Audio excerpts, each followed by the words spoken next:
Quand on regarde les plus gros deals de l'histoire du hip-hop, on y retrouve sans surprise des personnalités comme Kanye West et sa marque Yeezy, Dr. Dre avec les casques Beats by Dre, ou encore le partenariat très lucratif entre Diddy et la vodka Ciroc. 50 Cent, lui, il a également réussi à s'en mettre plein les poches de la façon la plus gangsta possible, en vendant de l'eau. Curtis Jackson again. You guys know, without a doubt, I promote vitamin water the best. Vitamin water! None of those other guys would do that. Shit. En 2004, 50 Cent est au sommet. Son premier album, sorti l'année précédente, est devenu un véritable phénomène et emporte tout sur son passage. Durant cette période, que ce soit dans la musique ou en dehors, tout ce que touche 50 se transforme en millions de dollars. Et cette année-là, une idée assez déroutante lui vient à l'esprit. I want to sell water. And he was like what? I said, I want to sell water. He's like, to who? Everybody need water. Like, you know, it might have been an easier concept for him if I said I wanted to sell liquor. Il négocie alors un marché très judicieux avec la marque Vitamin Water, un accord qui, 3 ans plus tard, sera décrit par les médias de l'époque comme le plus gros deal de l'histoire du hip-hop, puisqu'il empochera une somme exorbitante. Comment 50 Cent a-t-il gagné 150 millions de dollars en vendant de l'eau? C'est ce que nous allons découvrir ensemble dans cet épisode de Frères Castor. Nous sommes au début de l'année 2003. 50 Cent vient de sortir son premier album Get Rich or Die Tryin', un projet qui rencontre un succès monstrueux et qui est certifié 9 fois platine aux États-Unis, notamment grâce à des hits comme In Da Club, Many Men ou encore PIMP.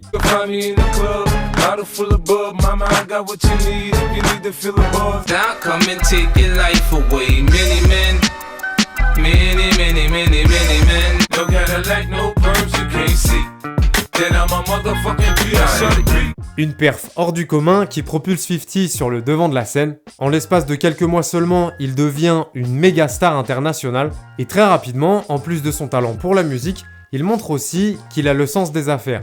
La même année, il crée son propre label, sa société de production audiovisuelle, ainsi qu'une marque de sap et de sneakers. L'objectif est clair, gagner un petit peu d'argent de poche sur le côté. Ces différentes entreprises vont d'ailleurs très bien marcher et lui permettront d'amasser plusieurs dizaines de millions de dollars au fil des années. Over my entire time with RBK, I got about $80 million on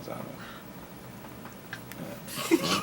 That's depressing. And you still working? Yeah, like, I mean, look, for me, What's wrong with you? Serious.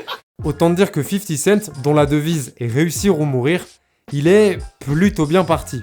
En une année à peine, il devient incontournable dans l'industrie musicale, tout ce qu'il entreprend est couronné de succès, et quelques mois plus tard, une nouvelle opportunité qui, à première vue, ne fait pas rêver de fou, se présente à lui. Vendre de l'eau sucrée de couleur rose. Pour bien comprendre, on doit revenir 4 ans en arrière. Nous sommes en 2000, dans l'arrondissement du Queens à New York, et Darius Bykoff, fondateur de l'entreprise Glacéo, lance alors un nouveau produit, Vitamin Water. Une boisson présentée aux consommateurs comme de l'eau aromatisée enrichie en vitamines, constituant ainsi une alternative saine au soda et autres rafraîchissements sucrés. Dans un premier temps, la marque s'adresse donc principalement à des adultes soucieux de leur santé qui préfèrent une bonne salade de quinoa à un double steakhouse qui suinte le gras et le bonheur.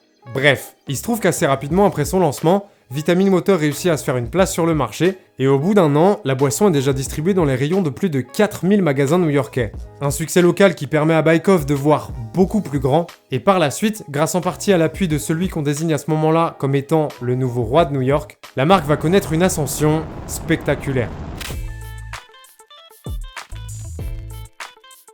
On se retrouve au début de l'été 2004. 50 Cent vient d'avoir une révélation. Pour que l'argent coule à flot, quoi de mieux que de vendre de l'eau? Son raisonnement est simple, tout le monde en consomme car c'est un besoin vital, donc il y a forcément de la thune à se faire. Par chance, il se trouve que son manager de l'époque connaît le directeur marketing de Glacéo. Du coup, plusieurs rencontres sont organisées, avec d'un côté 50 et son équipe, et de l'autre les dirigeants de l'entreprise. Et assez rapidement, Glacéo propose à 50 Cent de devenir la nouvelle égérie de Vitamin Water, en échange d'un montant estimé autour de 5 millions de dollars. Une proposition qu'il décline instantanément. What? 50 a des ambitions bien plus grandes et désire acquérir des parts dans la société. Mais c'est pas tout. Il remarque aussi lors d'un de ses rendez-vous que la gamme Vitamin Water ne propose pas de goût au raisin. Une grossière erreur selon lui puisque dans son quartier, c'est la saveur de soda la plus populaire chez les jeunes. Il décide donc de jouer carte sur table et annonce aux représentants de Glacéo qu'il souhaite développer sa propre boisson en collaboration avec eux. Un pari gagnant étant donné qu'en octobre 2004, un accord entre les deux parties est officialisé. 50 Cent acquiert l'équivalent d'un peu moins de 10% des parts de l'entreprise, devenant ainsi un actionnaire minoritaire, et Glacéo et lui conviennent également du lancement dans les prochaines semaines de sa boisson Vitamin Water Formula 50. This is my favorite flavor vitamin water right here. Bam! Formula 50. Dès le début, 50 prend ce projet très au sérieux et investit même 50 000 $ de sa poche pour le développement du produit. Et lorsque Formula 50 atterrit finalement dans les rayons, il saisit chaque opportunité qu'il a pour promouvoir la marque. Que ce soit en interview, dans ses clips sur scène ou à la télévision, Vitamin Water l'accompagne partout. Et le truc, c'est que leur collaboration fonctionne à merveille. Du coup, les ventes de Vitamin Water explosent aux États-Unis. Le chiffre d'affaires annuel de Glacéo passe de 100 millions $ en 2005 à 355 millions l'année suivante, puis 700 millions $ en 2007. Bien évidemment, cette montée en puissance ne passe pas inaperçue et finit par susciter l'intérêt de plusieurs multinationales spécialisées dans l'agroalimentaire. Et le 25 mai 2007, la société Coca-Cola rachète Glacéo pour 4,1 milliards de $. Il y a d'ailleurs quelques images qui ont fuité de Darius Baikov au moment de l'officialisation. Brasse au max! Ça brasse au max! Brasse au max, mon gros! Suite à ce rachat, il y a quelqu'un d'autre qui apparemment se met plutôt bien aussi, c'est 50 Cent. À ce moment-là, étant donné qu'il détient presque 10% des parts de l'entreprise, selon les médias, il touche environ 400 millions de $ sur la transaction. En réalité, c'est plus compliqué que ça, et en plus, tous les acteurs impliqués dans ce deal ont signé un accord de confidentialité. Les montants exacts perçus par chacun n'ont donc jamais été révélés publiquement, mais des experts dans le domaine se sont tout de même penchés sur le dossier, et le consensus raconte que grâce à l'acquisition de Glacéo par Coca-Cola, 50 aurait empoché près de 150 millions de $ avant impôt. Un très joli coup puisque, pour rappel, à la base, on lui avait proposé 5 millions. 50 ne va d'ailleurs pas attendre bien longtemps pour flex ce coup de génie, car à peine un mois plus tard, il y fait référence dans son nouveau morceau I Get Money. I took quarter water, sold it in bottles for $2. And Coca-Cola came and bought it for billions. What the fuck? Pourtant, malgré ça, lorsqu'en 2015, 50 Cent se déclare en faillite suite à des démêlés judiciaires, certains en profitent pour remettre en cause la somme qu'il a gagnée à l'époque et l'accusent même d'être un gros mytho.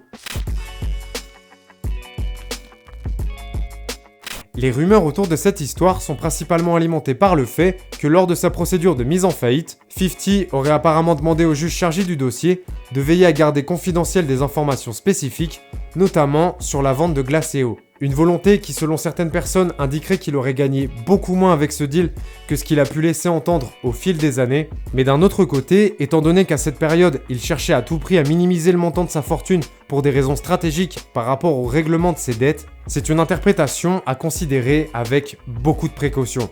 Dans tous les cas, que 50 Cent ait empoché 60, 150 ou 400 millions de $ grâce à son accord avec Vitamin Water, une chose est sûre, son banquier devait être aux anges quand il le voyait débarquer.